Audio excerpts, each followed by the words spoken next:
Welcome back. We have a fun video for you here today. There are knives that once you buy them, they lose value. Generally, there are Demcos that are more resilient on their secondary market price. But as an example, if you buy a Taiwanese made Demco 8020.5 for 150 bucks, this thing's going to be selling for 100 bucks or less on the secondary. However, there are also knives that do extremely well in the secondary. As an example, here's a good old Oz Roosevelt who have had very strong secondary values.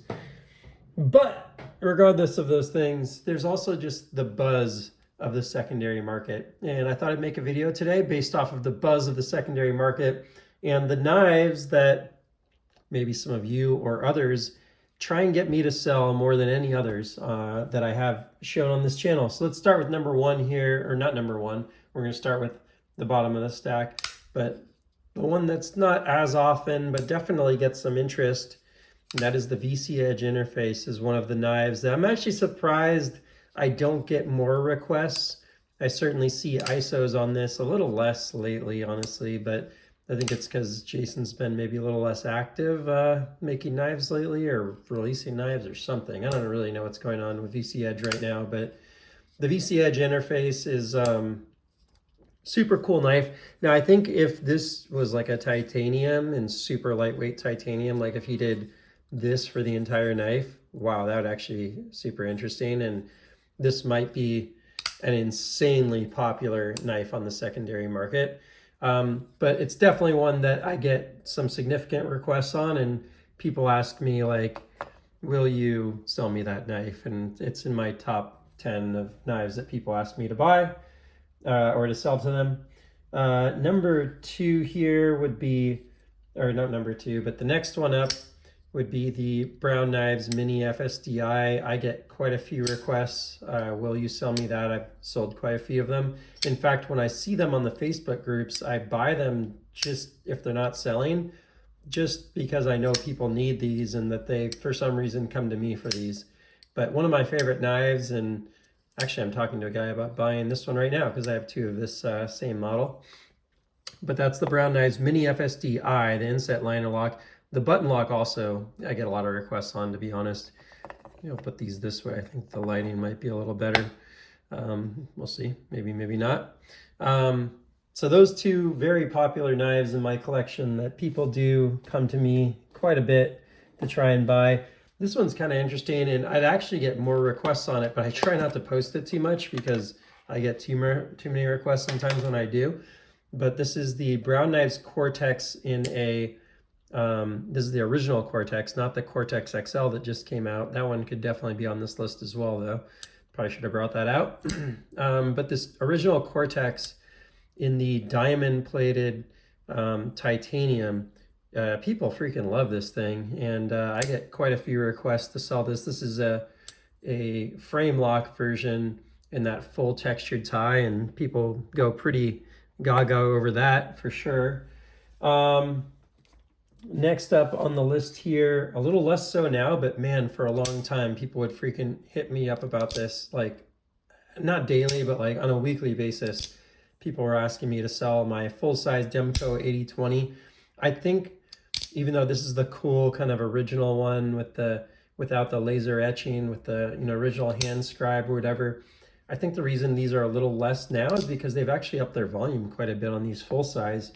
They've put out quite a few of these. It's not this exact same clip point original one, but they put out quite a few of those, and I think that's kind of lessening some of the secondary demand that's associated with that knife and made it a little more reasonable for people to get them.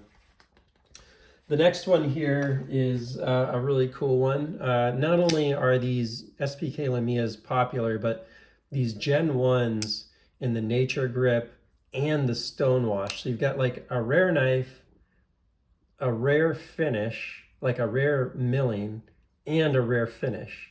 And that trifecta has a lot of people. I've gotten offers for ridiculous money on this knife. It's probably a $750 knife when it was new or something like that. When he first made these, they were probably in the $650 to $775 range in Gen 1. I don't know. I got it on the secondary.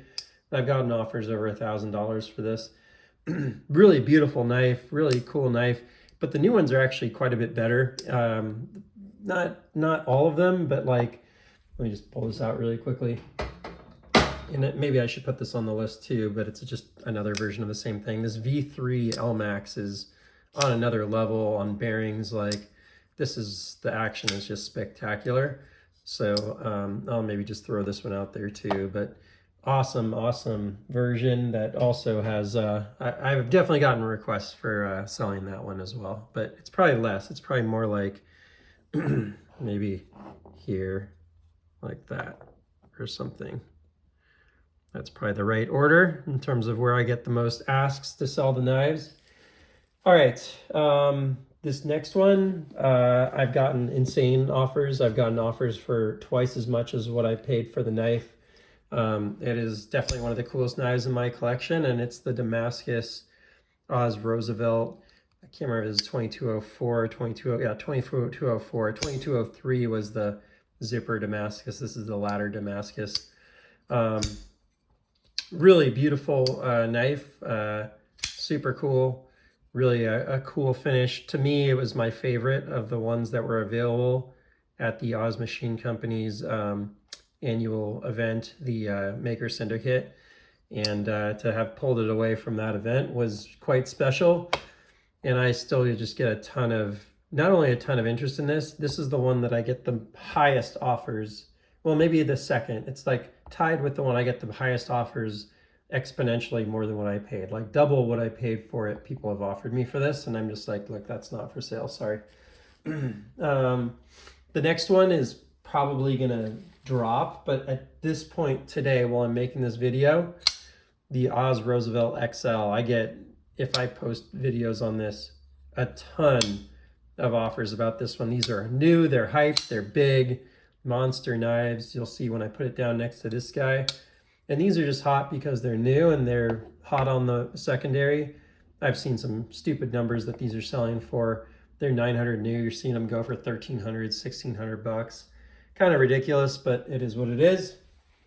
I'm sure those are gonna calm down just like the regular Oz Roosevelts did over time as the volume goes up on them. And they're doing a really good job of cranking out more volume right now at Oz. The final one, I think, I'm trying to think if I'm missing something from my collection here, but I'm pretty sure this is the most requested, hardest to find knife that I have in my collection that I get the most offers on, is the Hansen Onyx. He only makes a couple of these a year, unlike almost any other knife that you're gonna see either on this table or on this channel.